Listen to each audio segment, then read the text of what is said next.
Hello my lovelies, I hope you're all well. Today's story that we're going to be talking about is one that is obviously pretty close to home because I am myself a veteran of the Royal Air Force. I served for 12 years. I still have sources within the force itself, and I will be touching on some information I have received from them.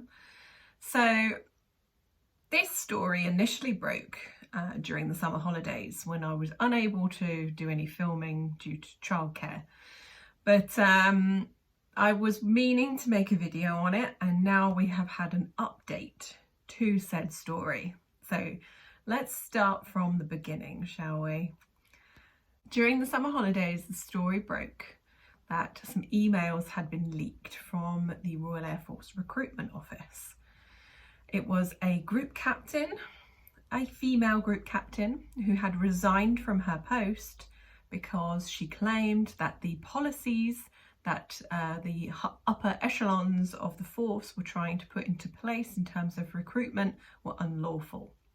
So let's take a look at this story from the Telegraph. MOD admits mistakes were made in RAF diversity recruitment drive. So the claim that was made in these leaked emails was that the policy being put into place by recruitment was they were going to push women and ethnic minority candidates ahead of their white male counterparts who were probably just as qualified, if not more qualified, for the position. So the Ministry of Defence has admitted some mistakes were made. Now this is important to note because initially Chief of the Air Staff, Sir Mike Wigston, came out and said, this is false, these policies have never been in place, we would never prioritise women and ethnic minorities ahead of white men. Now they have admitted some mistakes were made after reports of a recruitment drive appeared to favour women and ethnic minority candidates. The RAF's head of recruitment resigned last month. So this was when it initially broke, after she reportedly refused an order to hire more diverse candidates because she believed it was unlawful, which is true, it is unlawful. So the Equalities Act means that you cannot prioritise people or put people back based on their race, sexuality, sex, all that kind of thing. It's a protected characteristics. It's to make everyone equal, as it should be.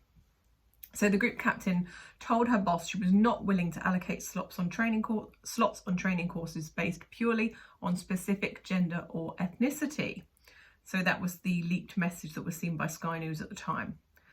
So asked about the allegations, Air Chief Marshal Sir Mike Wigston, so that's this chap here, he is the head of the RAF and he's a terrible Chief of the Air Staff if you ask me.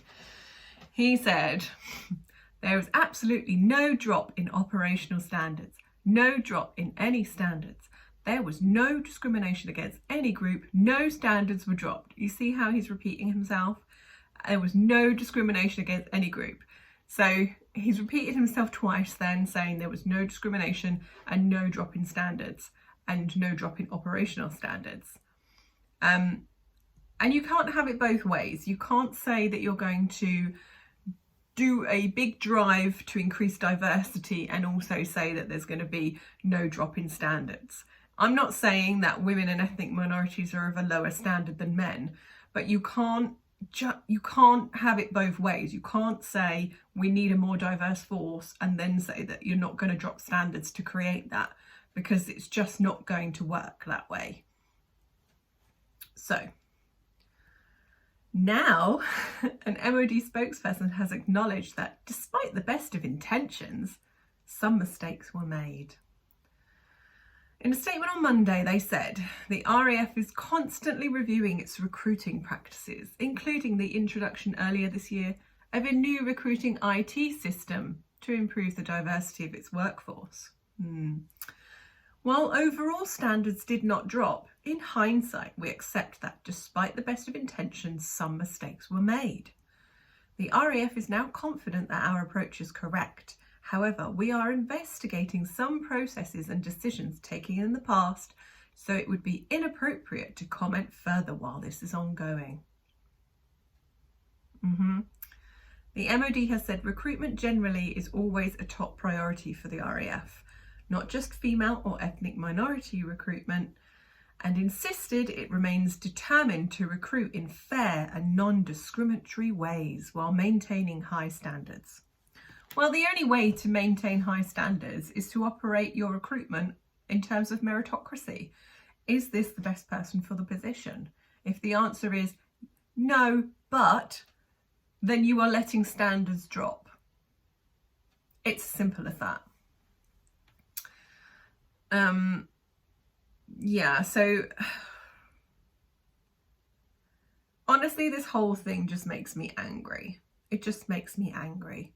And it's not just recruitment as well. That's one thing that I have noted from my sources, is this story broke based on recruitment. This policy was not just for recruitment, it was also for promotion. So when you're looking at promoting people, then it should be on merit, obviously, right? The best person for the position. But they were also going to be doing this big drive to get more women and ethnic minorities promoted because it looks good on their statistics, doesn't it? I mean, you're talking about a country that is something like 87% white. And when you're talking about the armed forces, most people who join the armed forces are going to be male. Ipso facto, most of your personnel are going to be white male. And also, most people are heterosexual, right? You just have to look at the statistics. So therefore, most of your workforce is going to be white heterosexual males. You know, throughout history, the war fighters of any country have been male, right? And most males are heterosexual, right? That's just fact. So therefore, most of the personnel in your armed forces are going to be straight men of whatever race is predominant in that country. Obviously, it being England or the United Kingdom, that's going to be white heterosexual males. I personally don't have an issue with this. You know, I am not for this equality of outcome cry. I don't know where that's come from. I honestly don't. I don't know who is screaming that we need, 50% representation of women in the armed forces. That is just BS, in my opinion, and it's just not going to happen. For one thing, you are not going to get that many women interested in joining the armed forces. It's not for most women, and that's fine. I personally joined the Air Force because my granddad had served in the Air Force, and the way he spoke about it, he was so proud of his service, and it made me want to join. And to be perfectly honest, at 18 years old, I didn't have that many prospects. I hadn't been that interested in school, so I hadn't received a lot of qualifications out of school, a lot of good grades in terms of my studies. I didn't know what I wanted to do, and I looked at the Air Force as a ready-made career, and in many ways it was.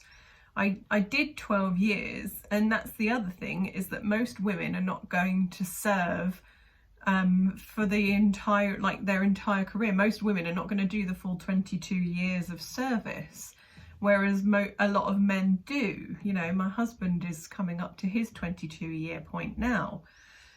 So he's now looking at resettlement and retraining to join the civilian world.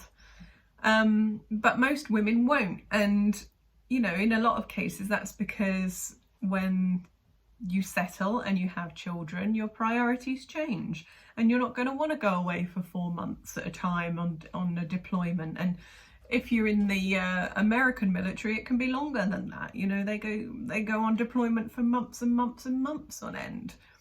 And that's not the lifestyle that most women want, especially not women who are mothers. So the drive to make it a 50-50 representation of men and women in the Air Force, and I think the Army were looking for that as well. It's impossible. It's an impossible target. And the Air Force have now admitted that their diversity targets are impossible. So just stop. Just stop it. Just look for the best person for the job. It's as simple as that. And on that note, that's where I'm going to leave off this video before I start ranting anymore. But I'd love to hear your thoughts in the comments below. And I just want to quickly say thank you to all my subscribers and everyone who has liked and subscribed and left me comments and messages. It's very much appreciated. And also those of you who have given me a little donation through the super thanks feature.